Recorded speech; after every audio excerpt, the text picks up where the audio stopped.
right, your typical KJV. Daniel. At the end, Hosea begins. It's 12 chapters of Daniel. Let's go take a peek at your Catholic version. Our Catholic Bible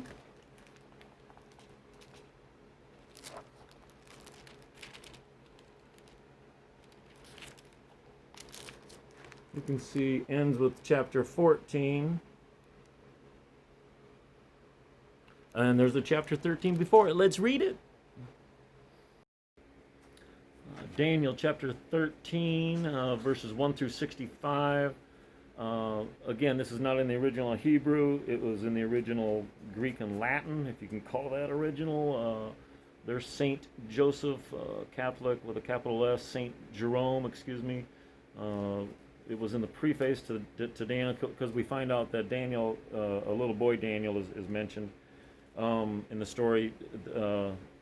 Saint Jerome moved it to the back of the book as an appendix to Daniel, but still is considered Roman Catholic Church canon.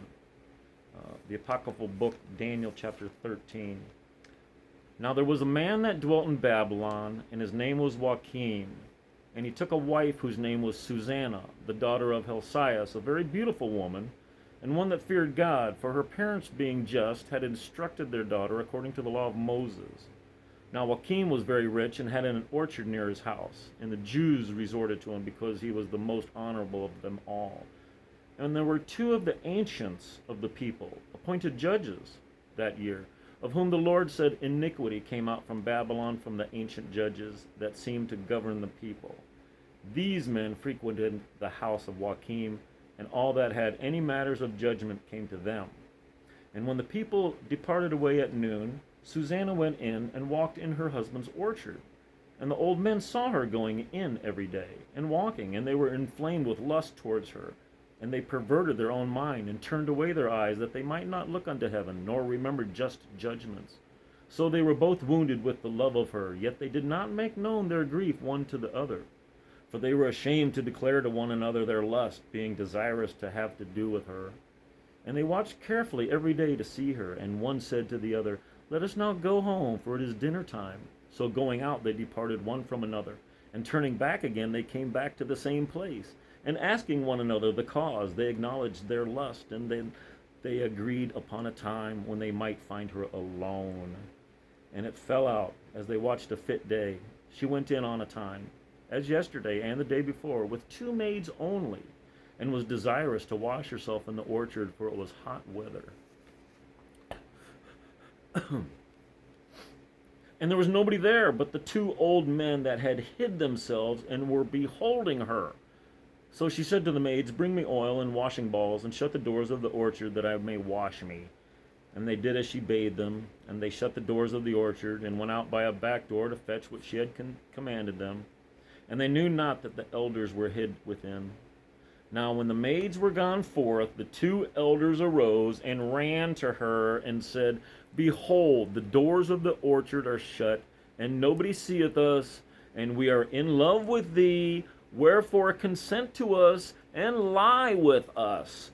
But if thou wilt not, we will bear witness against thee, that a young man was with thee, and therefore thou didst send away thy maids from thee. Susanna sighed and said, I am straitened on every side. For if I do this thing, it is death to me. If I do it not, I shall not escape your hands. But it is better for me to fall into your hands without doing it, than to sin in the sight of the Lord. With that, Susanna cried out with a loud voice. And the elders also cried out against her, and one of them ran to the door of the orchard and opened it. So when the servants of the house heard the cry in the orchard, they rushed in by the back door to see what was the matter. But after the old man had spoken, the servants were greatly ashamed, for never had there been any such a word said of Susanna. And on the next day, when the people were come to Joachim, her husband, the two elders also came, full of wicked device against Susanna, to put her to death. And they said before the people, send to Susanna, daughter of Helcias, the wife of Joachim. And presently they sent. And she came with her parents and children and all her kindred. Now Susanna was exceeding delicate and beautiful to behold, but those wicked men commanded that her face should be uncovered, for she was covered, so so at least they might be satisfied with her beauty. Therefore her friends and all her acquaintance wept. But the two elders, rising up in the midst of the people, laid their hands upon her head. And she, weeping, looked up to heaven.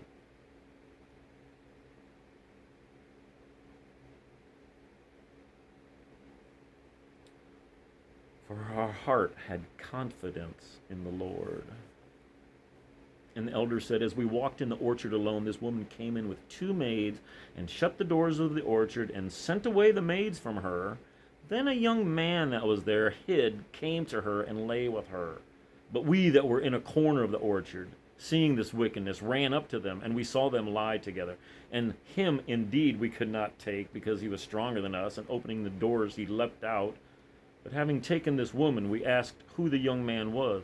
But she would not tell us. Of this thing we are witnesses. The multitude believed them, and being the elders and the judges of the people, they condemned her to death. Then Susanna cried out with a loud voice and said, O eternal God, who knowest hidden things, who knowest all things before they come to pass, thou knowest that they have borne false witness against me, and behold, I must die, whereas I have done none of these things which these men have maliciously forged against me. And the Lord heard her voice. And when she was led to be put to death, the Lord raised up the Holy Spirit of a young boy whose name was Daniel. And he cried out with a loud voice, I am clear from the blood of this woman. Then all the people, turning themselves toward him, said, What meaneth this word that thou hast spoken? But he, standing in the midst of them, said, Are ye so foolish, ye children of Israel, that without examination or knowledge of the truth you have condemned a daughter of Israel? Return to judgment, for they have borne false witness against her. So all the people turned again in haste, and the old men said to him, Come and sit thou down among us, and shew it to us, seeing God hath given thee the honor of old age. And Daniel said to the people, Separate these two far from one another, and I will examine them. So when they were put asunder one from the other, he called one of them, and said to him, O thou that art grown old in evil days, now are thy sins come out. Why hast thou committed which thou hast committed before, in judging unjust judgments, oppressing the innocent, and letting the guilty go free, whereas the Lord saith, The innocent and the just thou shalt not kill? Now then, if thou sawest her, tell me, under what tree thou sawest them conversing together? He said, Under a mastic tree. And Daniel said, Well hast thou lied against thy own head. For behold, the angel of God, having received the sentence of him, shall cut thee in two. And having put him aside, he commanded that the other should come. And he said to him, O thou seed of Canaan, and not of Judah, beauty hath deceived thee, and lust hath perverted thy heart. Thus did you do to the daughters of Israel, and they for fear conversed with you. But a daughter of Judah would not abide with your wickedness. Now therefore tell me, under what tree didst thou take them conversing together? And he answered, Under a holm tree. And Daniel said to him, Well hast thou also lied against thy own head, for the angel of the Lord waiteth with a sword to cut thee in two, and to destroy you. With that all the assembly cried out with a loud voice, and they blessed God, who saveth them that trust in him. And they rose up against the two elders, for Daniel had convicted them of false witness by their own mouth.